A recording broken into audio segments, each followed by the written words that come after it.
How are you speaking to yourself? When you speak to yourself, do you feel more condemned or do you feel more liberated? Do you feel more loved?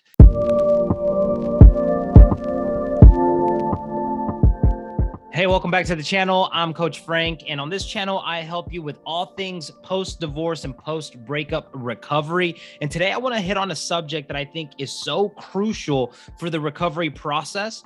And I want to hit on a specific detail that I think we overlook that is costing us so much growth and so much freedom in a very rapid amount of time. There's a movement happening right now of self-love and self-care, and we've seen it everywhere.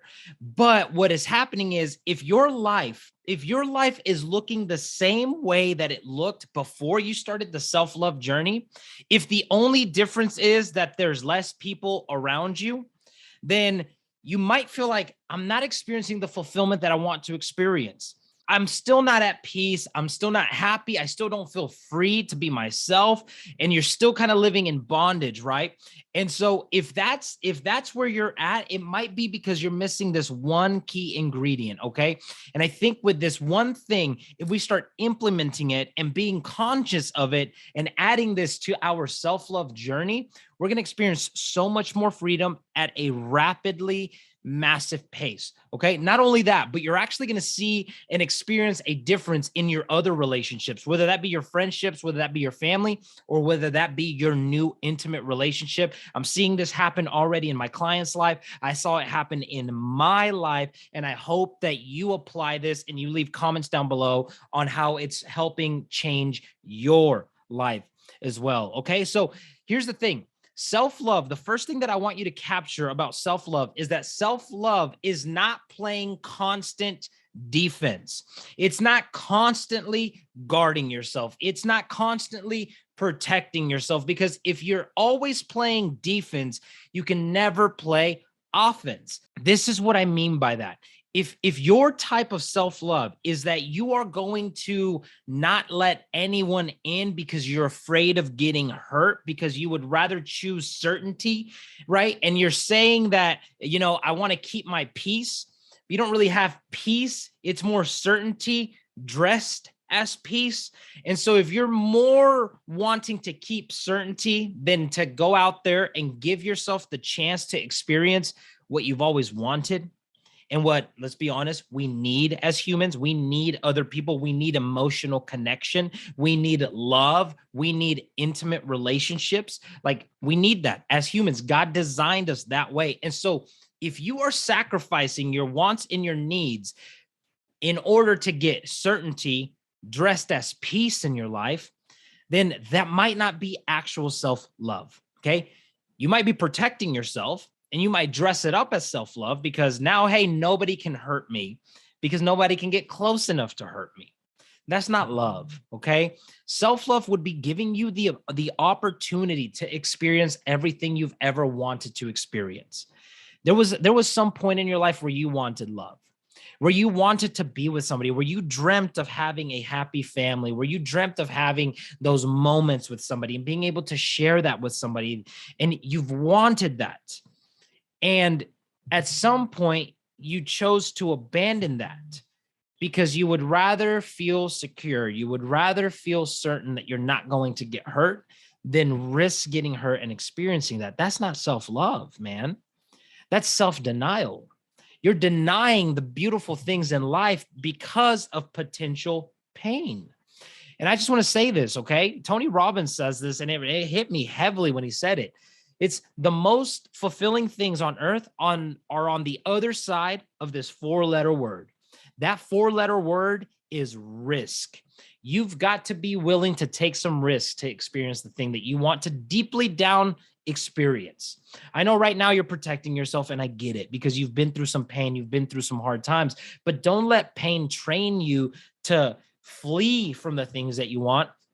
But let it train you to where you become so strong that regardless of what you go through and have to go through to get what you want, you go through it, right? Back in the day, whenever I was when I was training Muay Thai constantly, I would train by getting kicked in the leg, right? It's like leg kick conditioning. I didn't do that so that I would not get hit. I did that so that I could get hit and keep moving forward. The same thing here. The pain that you've gone through, don't waste it by running away from life, by running away from potential pain, which also could be potentially fulfilling, right? Don't run away from those things. Instead, use that pain to say, hey, you know what? I know that I can handle it. I know that I can go through this much and keep on going. So I'm willing to take the chance. I'm willing to take the risk, because on the other side of that risk could be everything I've ever wanted.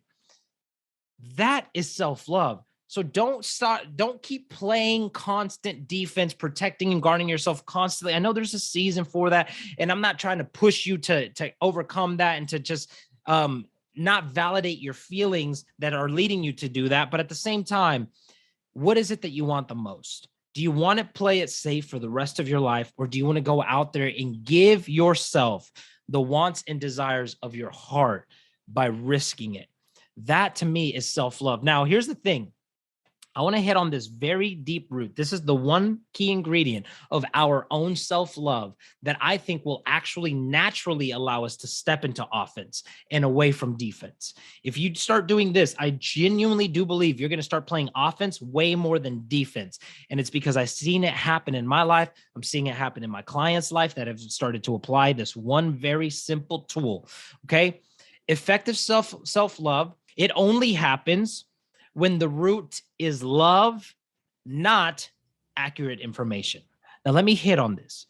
The root of your self-love should be love, not accurate information. What does that mean? Here's an example. You trusted somebody, they broke your trust. You want to get better, self-love, right? You want to grow from that. So you tell yourself, well, I was stupid. I was an idiot. I'm not doing that again. That is accurate information. I should not do that again, probably. I probably shouldn't let somebody walk all over me like that, right? I probably shouldn't allow somebody to devalue me that way and speak to me in those ways. That is accurate information. But the way that you've communicated it shows that it is just accurate information, but it's not rooted out of love. It's not so much what we say, it's how we say it. Our internal dialogue has to be rooted in love, not accurate information. The devil has accurate information, right? How many times have you messed up and the devil hits you with accurate information that is truth, but it's condemning to you and it doesn't help you and empower you and make you be better? I know for me personally, like there was a time in my life, and still till this day, whenever I mess up, where the devil starts trying to give me some accurate information. And he starts saying, hey, you know what the Bible says? He who the Son sets free is free indeed. That's accurate information. But the tone he uses it with is very condemning. It's almost like he's saying, if you really were the sons, if you really were God's, you would be free and you wouldn't be struggling with this. So then now, boom, I'm condemned. Boom, now I'm experiencing shame. Now I'm experiencing guilt. Now I'm experiencing regret. And because I'm constantly experiencing that, I go through this rabbit hole of failure. I go through this rabbit hole of just betraying myself, my morals, my actual values, my beliefs, right? Maybe you've caught yourself in this place. And it's because your self-love has been based off of accurate information and not out of love. Now, this is what I really, really want to hit with, okay? Love always speaks with grace. How are you talking to yourself? How are you speaking to yourself? When you speak to yourself, do you feel more condemned or do you feel more liberated? Do you feel more loved? Okay, let me give you a very quick verse that's really going to help you with this. 1 Corinthians 13:4-8 says, love is patient, love is kind, it does not envy, it does not boast, it is not proud, it does not dishonor others, it is not self-seeking, it is not easily angered, it keeps no records of wrong. Love does not delight in evil, but rejoices with truth. It always protects, it always trusts, always hopes, always preserves. Love never fails. Now, if we started listening to the voice that you're using to constantly talk to yourself, your self-love voice, the voice that you're using to push yourself forward, the voice that you're using to help you grow, the voice that's happening in here, that when you mess up, you try and turn that failure into a win. Does that voice sound patient? Does that voice sound kind? Does that voice sound proud or humble? Does that voice keep records of your wrongs? Because how you use that voice is going to determine your outcome. You can use that voice with accurate information. Hey, you shouldn't do this. You shouldn't have done that. You should have never. Or you can use it out of the root of love. And I'm going to give you some examples of what that could look like in your life. But at the end of the day, I want you to start asking yourself, what does my voice sound like? Am I genuinely loving myself, or am I just being my number one critic? Because there is a big difference. The Bible says in Psalms 147, verse 3, it says that God, he heals the brokenhearted and binds up their wounds. He is the embodiment of love. In other words, love, pure love heals the brokenhearted and binds up their wounds. If you don't change the root of your language to be love, then you're not loving yourself. You're criticizing yourself constantly. You're condemning yourself constantly. You're beating yourself up constantly. You've been living with that same exact voice for years and years and years and years. And where has it gotten you? I think it's time to change the way that we talk to ourselves. If you change the way you talk to yourself, you'll change the way you talk to others. If you change the way you treat yourself, you'll change the way you treat others, because you can't take people somewhere you haven't been. But when you've been there, done that, it becomes part of who you are. And boom, now it's an extension of who you are. So if you want to love people better, you've got to learn to love yourself better. If you want to talk to people better, you got to learn how to talk to yourself better. Here's the thing. You're going to be around a lot of people for the rest of your life, your parents, your family, your significant other that you eventually meet, right? Your kids. You're going to be around all these people for the rest of your life, but you're never going to spend more time with anybody than you are with yourself. So what's the voice that you're choosing to listen to? And what is it rooted out of? If you're trying to grow in this season, and if you're listening to this right now, it's because you are trying to grow in this season and you're looking for that growth. Are you listening to a voice that just brings nothing more than accurate information with a condemning tone? Or are you listening to a voice? Sorry, my throat. Or are you listening to a voice that's rooted out of love? Are you listening to a voice that is patient? Are you listening to a voice that is kind? Are you listening to a voice that keeps no wrongs? How would you talk to your child if they made a mistake and failed? If somebody screwed them over the way that you were screwed over, would you tell them that they're an idiot? Or would you tell them, hey, just learn from that? You did your best. It's not your fault that they treated you that way. So why, if you would talk to your child that way, will you not talk to yourself that way? One of my clients said something so beautiful. She started changing this tone, her own tone. She was always trying to grow, but it was such a condemning voice, like, you've got to do better. You got this. You better grow. You no, you shouldn't. You right? Constantly.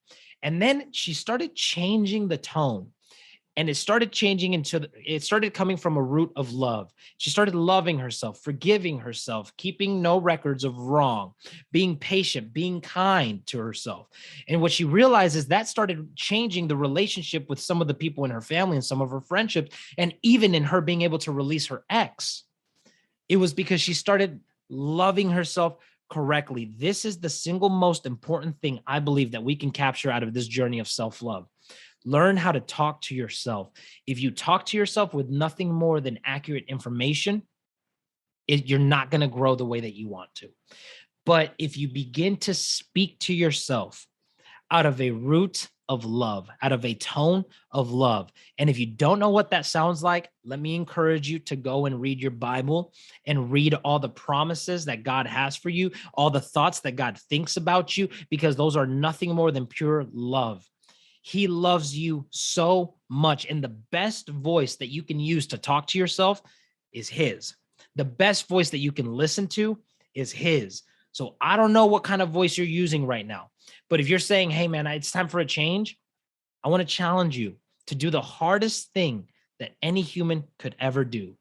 And that's genuinely love and forgive themselves over and over and over again. And I'm telling you, life will get really good. If you're a man and you're listening to this right now and you're like, man, that's soft. Like, I don't roll that way. I don't talk that way. Well, look at where you are right now. Are you happy with where you are right now? Are you bitter? Are you resentful? Are you angry? Or are you patient? Are you kind? Are you giving? Are you selfless? Are you walking in abundance or are you walking in lack? If you're walking in lack and you're experiencing all those other things, but you want to experience abundance and patience and kindness and selflessness and joy and peace that transcends all understanding, if you want to experience those things, then change the tone in how you talk to yourself.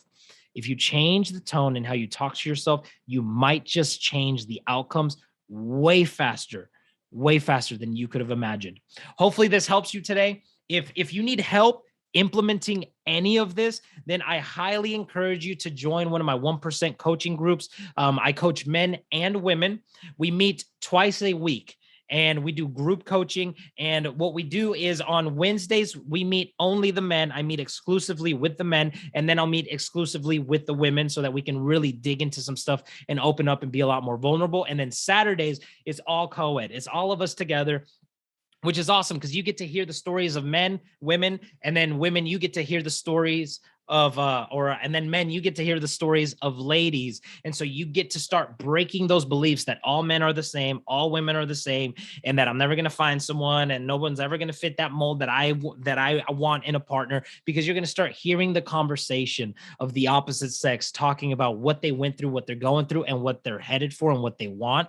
And it's going to start to resonate in you. And we can work through these things on those coaching sessions. So let me know, send me a message on Instagram, leave a comment down below if you want more of that information. I'll leave some information on the description down below, and make sure that you subscribe to this channel because I want to upload as much content as I possibly can to help you in this healing journey after one of the hardest seasons in your life, because I truly do believe that just because you're going through hell doesn't mean you have to crawl through it.